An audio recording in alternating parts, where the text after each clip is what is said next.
India Afghan மோதிய final T20 match, அதாவது உலகம் பார்த்திடாத கேம் என்றே சொல்லாங்க.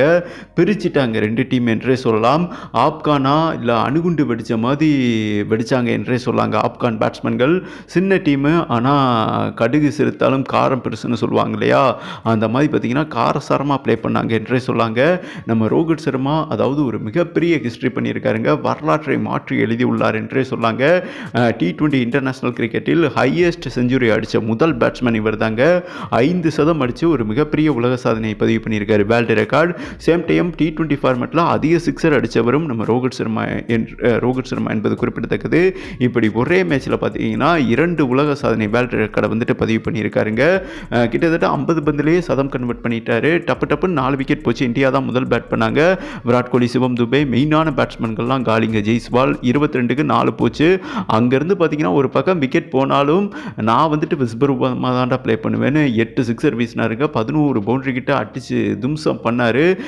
121 ரன் அவரோட காம்போ இணைந்து நம்ம ரிங்கு சிங் மனுஷனாங்க பிராட்மேன் ரெக்கார்டை ஈஸியாக தட்டி தூக்கிட்டார் என்றே சொல்லாங்க. குறைந்த மேட்ச்சில் பிராட்மேன் அதாவது ஓடிஐ ஃபார்மேட்டில் சராசரி அதாவது ஒரு மேட்ச்சில் 100 ரன் ஆவரேஜ் வச்சுருந்தார். ஒவ்வொரு மேட்ச்லையுமே 100 ரன் அடிச்சிருக்கிறதுக்கு சமம். ஓகேவா, அந்த ரெக்கார்டை இவர் பீட் பண்ணியிருக்காரு. ரிங்கு சிங் T20 ஃபார்மேட்டில் கிட்டத்தட்ட 100 ஆவரேஜை வந்துட்டு நெருங்கியிருக்காருங்க.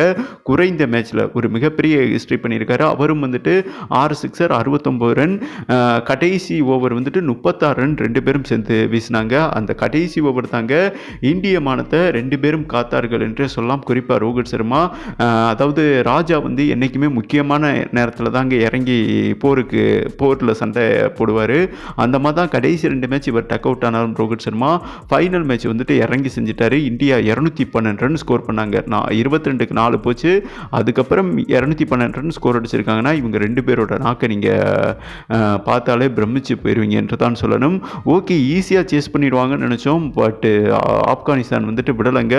அவங்க விஸ்வரூபமாக ப்ளே பண்ணாங்க. இந்திய பவுலர்ஸ் யார் போட்டாலும் அடிச்சு சட்டார் பட்டாசரான்னு சிக்ஸர் ஆல் டைரக்ஷன் தெறிக்குது, வெடிக்குது, பறக்குது, நொறுக்கிட்டாங்க. அந்த குல்பதினா அவர் வந்துட்டு கடைசி வரை ஸ்டேண்ட் பண்ணி சூப்பர் ஓவர் வரை கொண்டு போயிட்டாங்க. ஈக்குவல் ஸ்கோருங்க.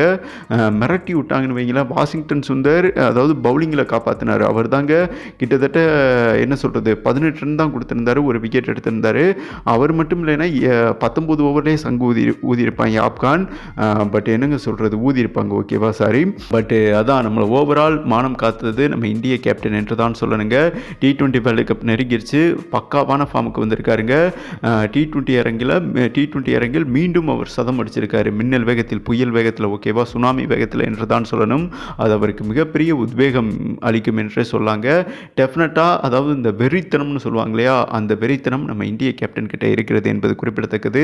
ரிங்கு சிங்கா அவுட்டே பண்ண முடியல T20 ஃபார்மெட்டில். அப்படி டச் பண்ணால் சிக்ஸர் தாங்க பறக்குது. வர்ணையாளர் அந்த ட்ரெஸ்ஸிங் ரூம் கண்ணாடியே உடைந்து விட்டது என்றே சொல்லலாம். அந்த அளவுக்கு ஒரு சிக்ஸர் அடித்தார்னா 130 மீட்டர் வந்துட்டு வீசுகிறார் என்பது குறிப்பிடத்தக்கது. சூப்பர் ஓவர் வந்துடுச்சு. சூப்பர் ஓவரோட ரிசல்ட் உங்களுக்கே தெரியுங்க. இந்தியா வந்துட்டு எக்ஸ்பீரியன்ஸ் டீம்னால டெஃபினட்டாக வின் பண்ணிடுவாங்க. 3 T20 போட்டியை வின் பண்ணி ஒயிட் வாஷ் பண்ணிட்டாங்க இந்த சீரீஸை. சேம் டைம் இந்தியா மகுடத்தை சூட்டி விட்டார்கள் என்றே சொல்லாங்க.